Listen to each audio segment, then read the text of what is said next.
Don't leave! Come back!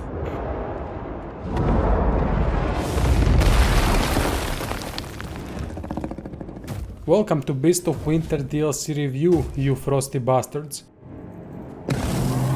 Beast of Winter DLC is first paid downloadable content for Pillars of Eternity 2 Deadfire.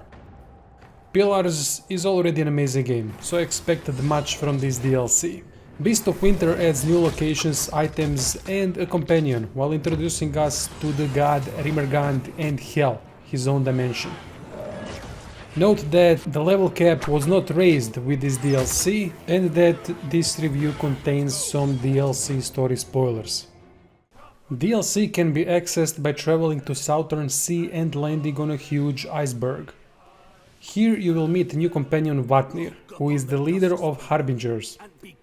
If you think you saw it all in Pillars of Eternity 2, Harbingers and Vatnir will change your mind.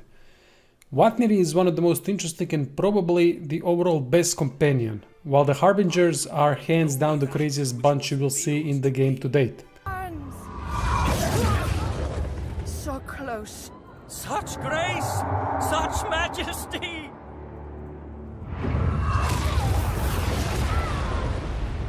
No! Don't leave! Come back! They are not a real faction, like the Royal Deadfire Company, however. Obsidian missed a golden opportunity here to include them as one with special quests intertwined with other factions, since I believe they would add unique quest twists to raise the reputation with them. After the initial crazy welcome, the Harbingers are gone and you are stuck with the dragon hunt in Hell, Rimergand's dimension. Although these dimensions and their stories are interesting, they feel disconnected completely from the main game. It all feels thrown one onto another without any cohesion, making any kind of immersion hard to accomplish. However, this is my personal opinion and I find very hard to care for something so unrelated to the main plot and main world of the game. Vatnir, on the other hand, is truly something. While he leads the Harbingers, his opinion on the whole situation with Rimergand is different than his preachings. While others welcome Dragon and want to be killed, Vatnir will hide and plead for his life. His excuse? He was searching for something in a hidden room to give to us.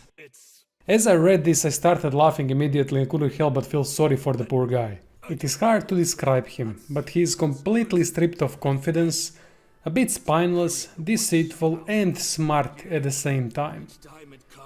With all that said, he is still very likable and such an amazing multi-layered character. Also, the voiceover is spot on. Whatever answers you seek, you will likely find within the temple. The temple beneath the ice. I don't know. I think maybe the iceberg formed around the temple. Perhaps it's because of the Wheatmouth. The closer you get to it, the colder everything becomes. Vatnir is Ending's godlike race and priest of Rimergand class, both unique to him. He can be played in many ways with 3 presets available: Priest of Rimergand single class, Zealot multiclass and Celebrant multiclass. Unlike the main game, the Beast of Winter DLC is a linear story-focused adventure that leads you through various dimensions in search of help to defeat the dragon. It can take up to 6 hours to finish depending on the difficulty and willingness to go through every sub-dimension.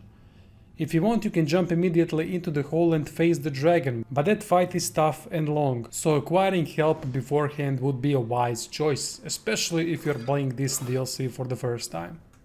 The temple prior to Hell and the Hell dimension itself are full of traps, puzzles, new enemies and items. On Path of the Damned difficulty it can be extremely difficult, since these new enemies are no joke and you are likely to enter battle with an injury or 2 from traps.